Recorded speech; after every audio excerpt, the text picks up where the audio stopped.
So we are now joined by two people in the studio. One of them is Dr. Oscar Gedua. He is a psychologist, and the other one is Rosemary Kyalo. Rosemary is a survivor of the Garissa University College attack 8 years ago. Good morning. Morning. Karibuni sana to Kenya's biggest conversation, and thank you for joining us. Asante. You well? Yeah. Very good. Yes. Rosemary, it's been 8 years since the Garissa University attack. Just take us back into those 8 years. What were you doing at Garissa University, and what do you recall of this particular day? Thank you. I was a student in Garissa University. I was a first year there. Yeah, and until it was just around 4 a.m., we started hearing that the explosions of the noise coming from the hostel where the second years were sleeping. Mm-hmm. So in that process, we could understand it was something which was wrong. We thought it was maybe the problem with the electricity.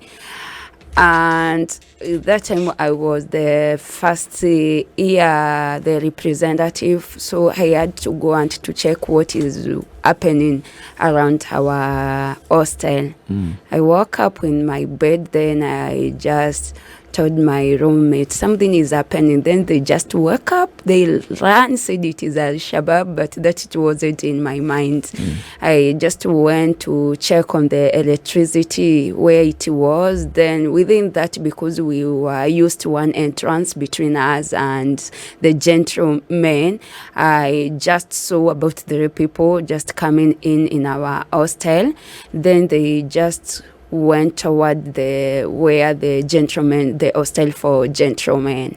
Then they say they are Al-Shabaab, they are come to kill and to be killed, but that didn't hit my mind because they are just wearing like the KDF.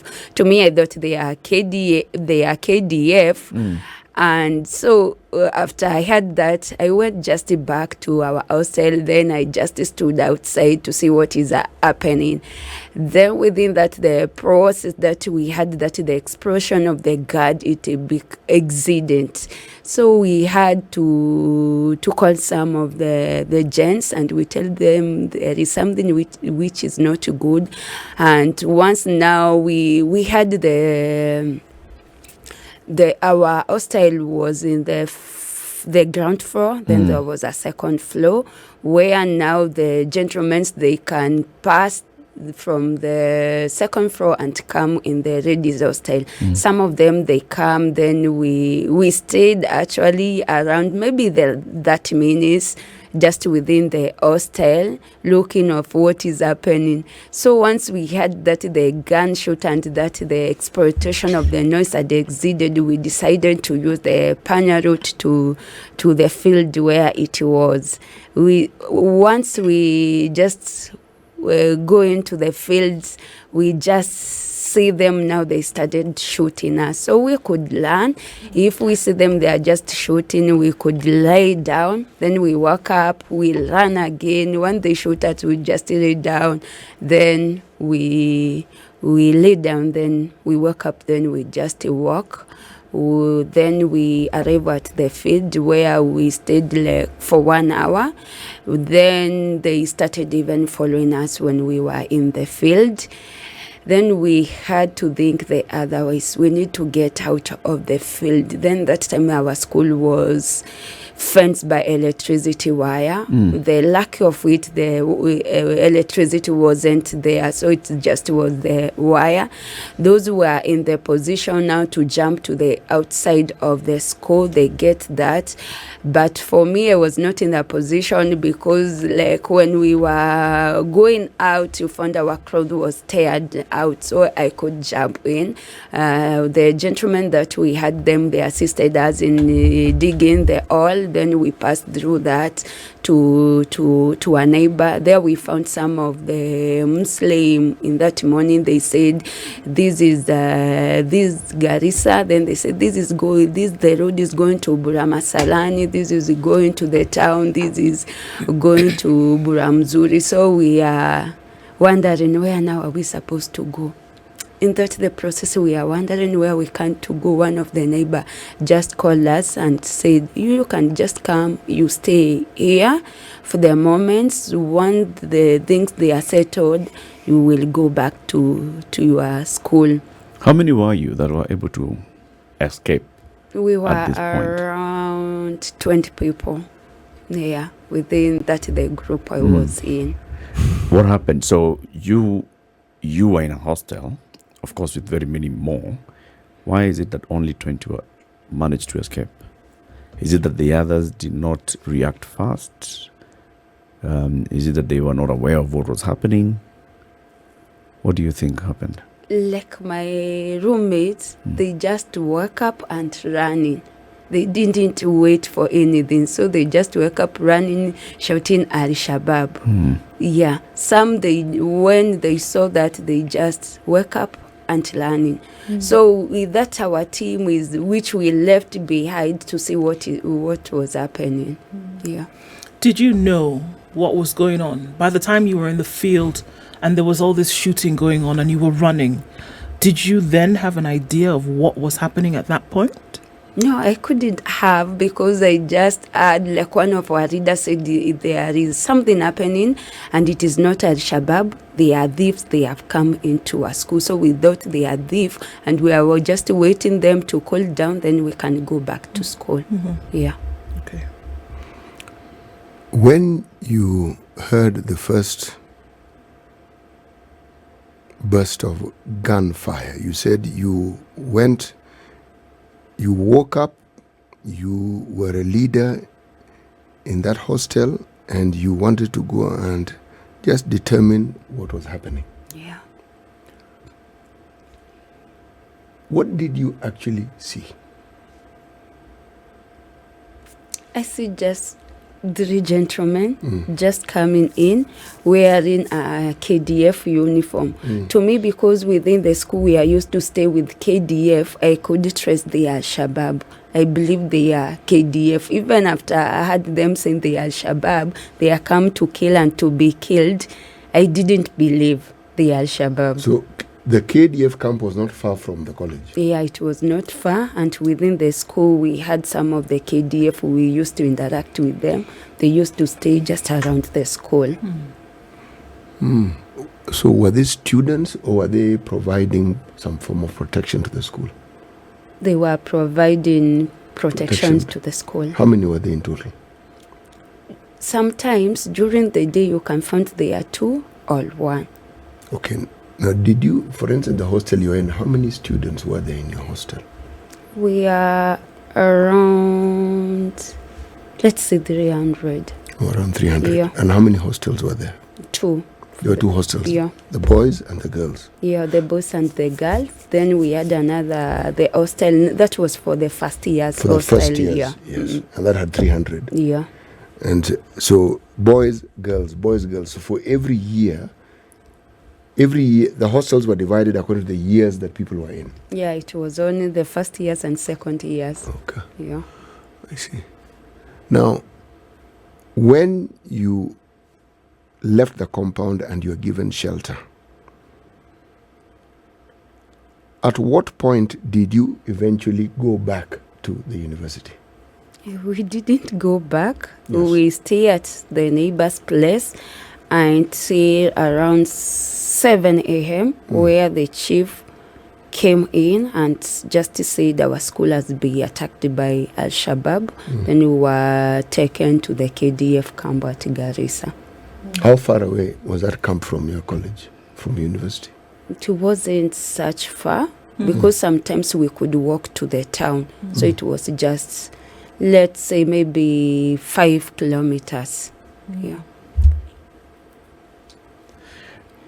At the end of this, of course, now you were hearing what has happened back in your college. Many were killed. Reports of 148 were killed. There were all these conflicting reports of what has happened. But by the end of this day, you now came to realize what exactly has happened to your college. That there was an attack. There's a terrorist attack. The people that you saw were actually there, fully intent on killing people. And then hearing that some of the people that you knew have been killed. How did that affect you? That affected me, psychological and social support. When it's come like one was my friend, and before the attack that night, we had spent our time. Actually, we argued. She could not go to sleep in the second years. If it was possible, we could had sleep with her in our dormitory, but she refused. And after, when we were at the KDF camp, now we started asking, where is so and so? And others, they said, maybe let's wait until evening, we could get a report about her. But when it reached around it was around lunchtime. So one of our friends told us she couldn't make to come and she's normal. So that it was a hard time to believe she's normal. And the way we interacted, because that night we are just doing like our assignment, so that affected my life. Yeah. Okay. No, that's where the doctor comes in. There were very many, 700 students held hostage, hearing just gunshots, seeing others being killed. Those that were shot and survived, or those that were injured, they had to go through something to come out of it. What was it? What is it that person goes through? First of all, Eric, I think that Garissa University College attack needs to be put in the history of this country as one of the saddest events that actually details what radical elements who practice nefarious ideology can do to this country. I was involved in that rescue mission from the word go. I've always been. I'm a forensic psychologist. I think you introduced me as a psychologist. I am a psychologist, but I'm a forensic psychologist, and that's important because the work that I do actually circles around what do you do in event where evil or crime has actually affected people, and how do you help them to recover from that. Now, at that time, the Kenyan government tried to act immediately, and even for those of us in the practice, we tried to act immediately. And I'm coming back to your answer so you can understand where this ties in. So we did a recovery effort, and I think what the government tried to do through the Ministry of Interior, the National Disaster Operations Center at the time, we didn't have so much experience just because Westgate had happened in 2013 September, and the response, as you know, had a lot of issues in it.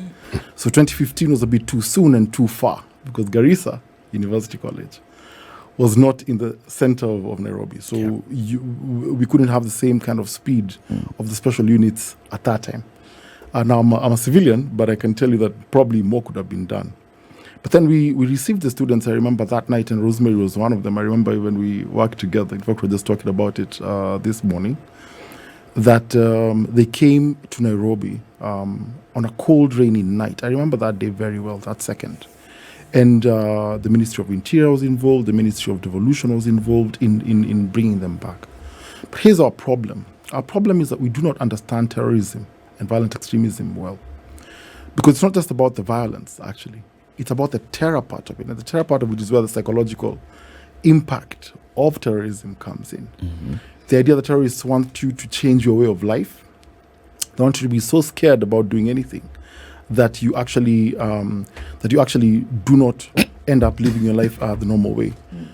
So for Rosemary and her friends, they experienced what I call the most extreme form of human suffering, especially when you witness it happening to your friends. She talked about her friend. And so what happens to them is that, you of course you become scared for your life. And that's the one thing. A lot of them went through what is called post-traumatic stress disorder, PTSD, and being severely traumatized, psychologically traumatized. So nightmares, flashbacks of what has happened.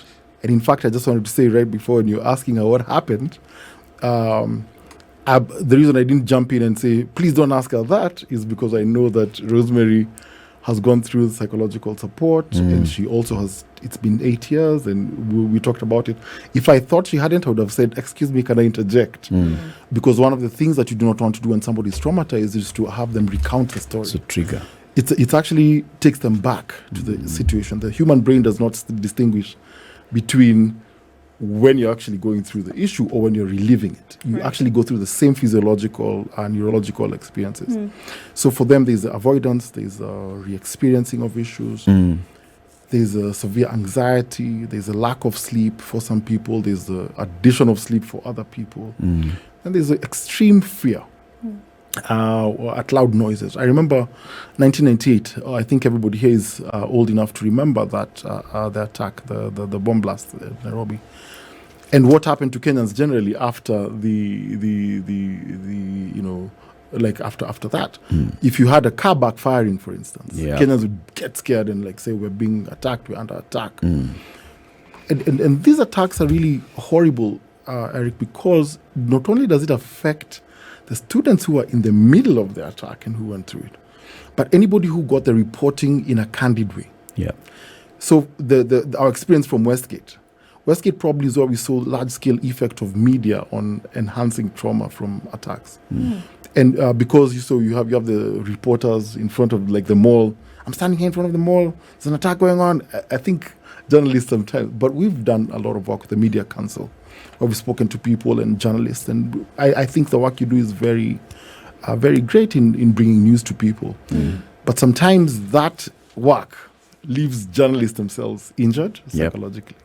But then also the people who they bring the news to.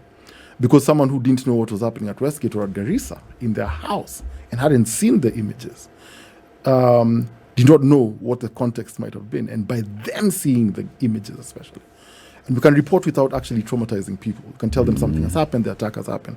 But the moment you show a dead body or you show somebody suffering, the injured...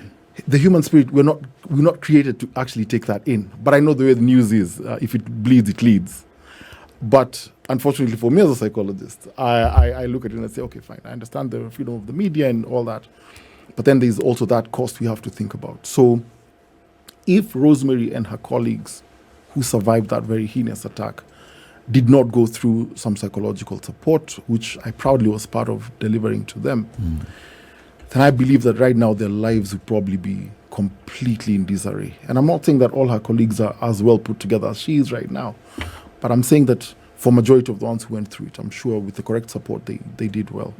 I really want to shout out the DAAD, the German Academic Exchange Service, because they're the ones who saw it fit to actually give a scholarship to Rosemary and her colleagues at Moy University, where they relocated to. And that's where we actually went and met them to do the psychological support. To start supporting them. Yeah. Let's take a break, and then we come back. We continue looking into now the 8 years after, right? Yes. And what happens, the journey through recovery. Yes. What it takes and what it means.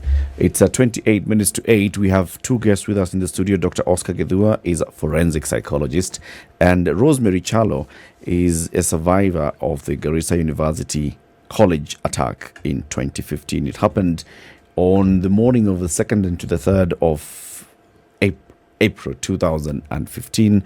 Looking at it now, 8 years on, what is it? What are the lessons that we learn in terms of coping with trauma? This is the Situation Room, the only way to start your day.